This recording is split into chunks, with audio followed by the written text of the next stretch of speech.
Assalamualaikum warahmatullahi wabarakatuh.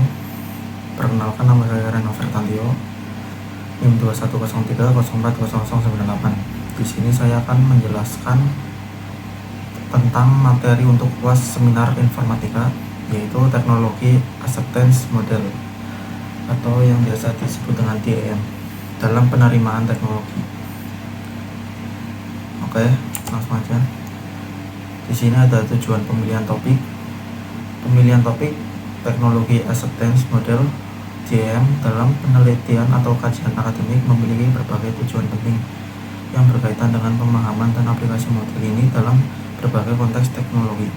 Berikut adalah beberapa tujuan utama dalam memilih topik TAM. Yang pertama ada mengidentifikasi faktor-faktor yang mempengaruhi penerimaan teknologi. Lalu yang kedua ada menganalisis perilaku pengguna terhadap teknologi baru. Yang ketiga ada meningkatkan desain atau pengembangan teknologi. Yang keempat ada mengatasi hambatan dalam adopsi teknologi. Selanjutnya ada penggunaan TAM.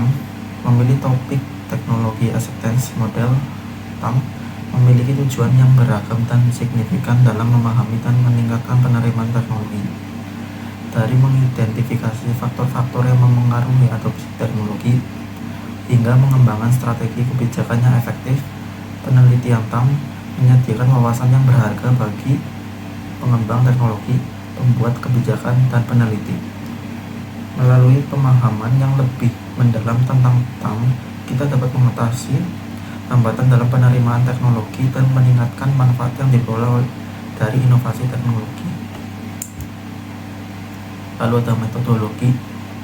Metodologi teknologi acceptance model atau TAM melibatkan serangkaian langkah yang sistematis untuk mengumpulkan, menganalisis, dan menginterpretasikan data mengenai penerimaan teknologi. Dengan mengikuti metodologi ini, peneliti dapat memperoleh wawasan yang berharga tentang faktor-faktor yang mempengaruhi adopsi teknologi dan mengembangkan strategi yang efektif untuk meningkatkan penerimaan teknologi oleh pengguna. Berikut langkah-langkah umum dalam metodologi TAM. Yang pertama ada penentuan tujuan penelitian, yang kedua ada pengembangan hipotesis, yang ketiga ada desain penelitian, dan yang keempat ada pengumpulan data. Lalu ada implikasi potensial TAM. Yang pertama ada peningkatan desain dan pengembangan teknologi. Di sini ada user centric design. Dengan memahami persepsi kegunaan dan kemudahan pengguna, pengembang dapat merancang teknologi yang lebih sesuai dengan kebutuhan dan preferensi pengguna, meningkatkan adopsi dan kepuasan pengguna. Lalu ada prototyping dan iteration. TAM dapat digunakan dalam tahap pengujian awal untuk mengidentifikasi dan memperbaiki masalah desain sebelum peluncuran produk akhir. Lalu yang kedua ada strategi implementasi teknologi yang lebih efektif.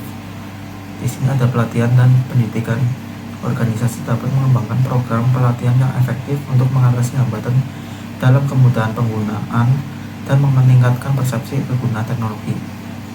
Lalu ada change management. TAM membantu dalam merancang strategi manajemen perubahan yang lebih baik, memastikan transisi yang lurus dan penerimaan teknologi yang lebih tinggi di antara pengguna. Lalu yang ketiga ada pengembangan kebijakan dan regulasi. Di sini ada kebijakan adopsi teknologi, yaitu pemerintah dan organisasi dapat menggunakan wawasan dari TAM untuk mengembangkan kebijakan yang mendorong adopsi teknologi, termasuk insentif untuk inovasi dan penggunaan teknologi baru. Lalu ada regulasi yang progresif. Regulasi dapat dirancang untuk memastikan bahwa teknologi yang dikembangkan mudah digunakan dan bermanfaat bagi pengguna akhir. Lalu yang keempat ada peningkatan efisiensi dan produktivitas. Di sini ada optimalisasi proses bisnis. Penerimaan teknologi yang lebih tinggi dapat mengarah pada efisien operasional yang lebih baik dan peningkatan produktivitas di berbagai sektor. Ada otomasi dan integrasi. Teknologi yang diterima dengan baik oleh pengguna lebih memungkinkan lebih mudah diintegrasikan dalam proses bisnis, memungkinkan otomasi yang lebih efektif dan pengurangan kesalahan manusia. Lalu ada penerimaan manfaat. Yang pertama ada pengembang teknologi. Pengembang teknologi dapat menggunakan wawasan dari TAM untuk menciptakan produk yang lebih user friendly dan sesuai dengan kebutuhan pengguna. Lalu yang kedua ada organisasi dan bisnis. Dengan memahami faktor-faktor yang mempengaruhi penerimaan teknologi organisasi dapat memastikan bahwa teknologi dapat diadopsi, digunakan secara efektif oleh karyawan, meningkatkan efisiensi dan produktivitas. Lalu yang ketiga ada pemerintah dan pembuat kebijakan.